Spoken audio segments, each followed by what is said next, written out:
First, I want to say thank you to Senate Majority Leader Shirkey, Chairwoman Tice, Chair Hornberger, Representative Berman, and all of the legislative members that served on the task force to come up with a proposal for education for this fall and for our children.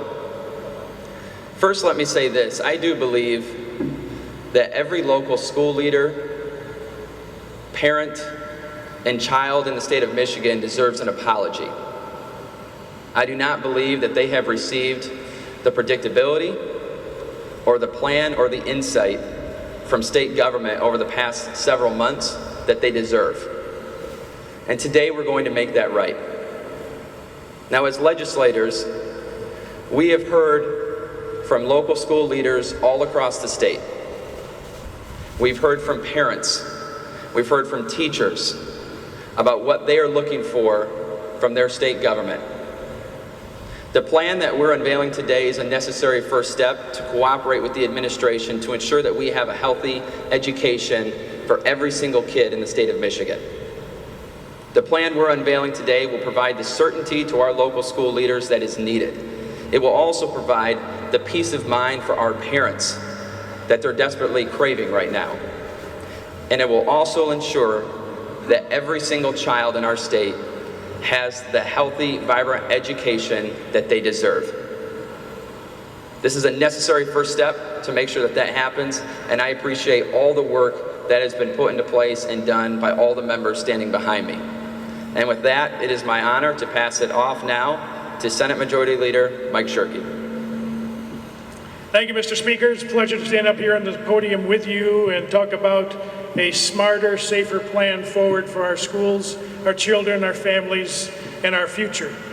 I agree with you that we have been derelict, the state has been derelict in giving guidance to the schools and parents as to what they're facing for this fall, and it's time we change that narrative today, both from a policy standpoint and from a funding standpoint. Senator Schmidt and Tice, Representatives Hornberger and Berman have been working very hard on putting this together as a joint presentation, and I'm looking forward to hearing their details as they present to this august group. So with that, I'll turn it over to Representative Hornberger. Thank you Majority Leader Shirkey and Speaker Chatfield. Thank you to our policy staff and my colleagues for working tirelessly on this issue. As the Majority Leader said, I'm Pamela Hornberger, the state representative from the 32nd District. I have the distinct honor of chairing the House Education Committee. I'm a former public school teacher, Board of Education member, and the mom of a 2020 high school graduate. Soon after March 13th, when all of Michigan's K-12 schools were closed, I began reaching out to local school districts and intermediate school districts throughout our state. I wanted to know what immediate issues our students and schools were facing, as well as any issues or problems districts anticipated moving forward. After numerous discussions with parents, educators, and superintendents, two issues overwhelmingly stood out: funding and flexibility. Our Return to Learn plan addresses both. Because of the devastating impact COVID-19 has had on Michigan's economy, we know K-12 funding will see major challenges in the future. Our plan uses federal funds to provide our students with stability. This stability will give us time to assess the impact of the COVID-19 shutdown on Michigan's budget and the school aid fund, and it gives us time to plan future K-12 funding. Our Return to Learn plan provides the flexibility local districts need to make crucial education decisions moving forward. Decisions that empower parents and teachers to maximize student learning while keeping students safe. Return to Learn provides local districts with calendar and curriculum flexibility and empowers districts to develop flexible learning plans that maximize student learning and focus on student engagement instead of seat time. With every decision, our plan urges local districts to partner with their local health departments to develop health and safety standards that work for their community. The safety of students, families, and staff is crucial if returning to school is going to be successful.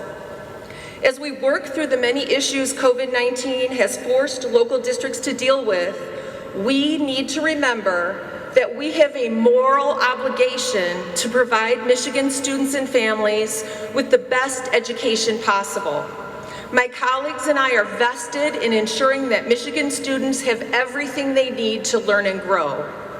If we commit to always making decisions based on what is best for students, I'm confident that we can be successful. I am going to turn it over to Senator Tice, who's been my active partner in this, and I appreciate all of her hard work and dedication. Thank you.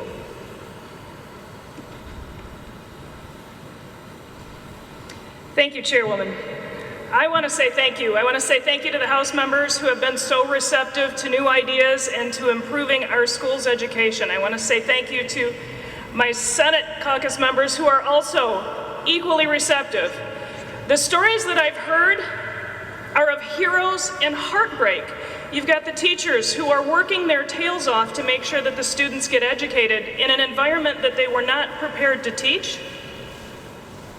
You've got parents who are heartbroken because their kids' way of life was fundamentally transformed, nothing they had planned for. Then you've got the parents who, unfortunately, their kids got left behind. Some of them were actually receiving a really rigorous education, and some were not. What became very clear to me was that we needed to provide significant flexibility, significant resources, and significant opportunity for those kids and those parents and those teachers to be able to provide the best possible education. One of the major issues that we have coming back is a safety issue. Nobody knows what the fall is going to look like, but we are committed to getting our kids back in the fall. We do know, however, that's going to look different from district to district. And so then we bump up against the flexibility again. If you're in Marquette, that's going to look very different than what school would probably look like in Grand Rapids or Detroit. And our schools need the flexibility that they don't currently have in that environment and to be able to provide an education. If the kids are immunocompromised or their families are immunocompromised, we need the opportunity to be able to provide them an education, but that's going to look a lot more like distance learning. And we don't have that kind of flexibility right now. So I am so excited that we are beginning to offer that opportunity. Going back for many of my families, what they told me is that I want my kid to go back to a normal environment. They haven't had that and they need it. I have other families telling me what I really want is safety. That's not something that the legislature can do a one-size-fits-all program. That absolutely needs to be flexibility. So these bills provide that flexibility and provide the funding in order that they can compensate for the costs that COVID provided to them. And we're looking forward to making sure that our kids are very, very well educated coming into the fall and that we get an opportunity to catch them up where they need to be. Thank you.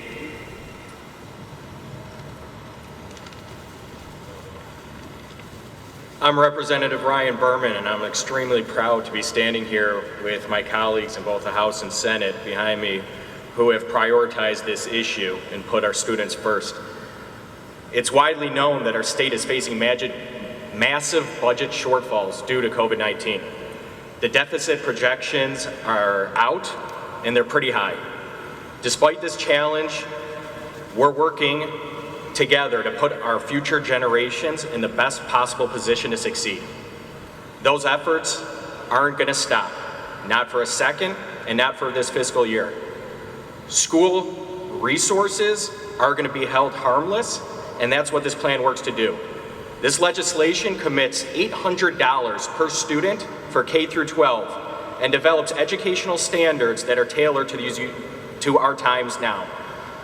Amidst this public health concern, I'm committed to helping schools find the best way forward. And it's not just about a standardized test score or how long a student is sitting in class. Is the student developing through sufficient engagement? Are they safe and healthy? These are the questions our plan focuses on.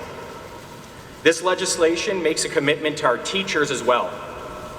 They have been forced to make drastic changes to the way they conduct their work on their role of educating our children And this plan calls for a one-time payment to our teachers, a blend of hazard pay, overtime pay, cost reimbursement for transitioning to a distance learning environment and working to reach vulnerable students.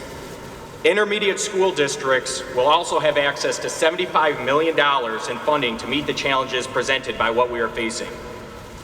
We're going to give schools every possible tool to educate our children in this new environment. I'm proud to be married to a teacher and have 2 daughters that have been raised in our public education system. We, like many families across Michigan, value and respect the importance of education. And I'm here today to state that respect will continue, and I'm proud again to stand with my colleagues as we collectively state a continued commitment to education. Thank you.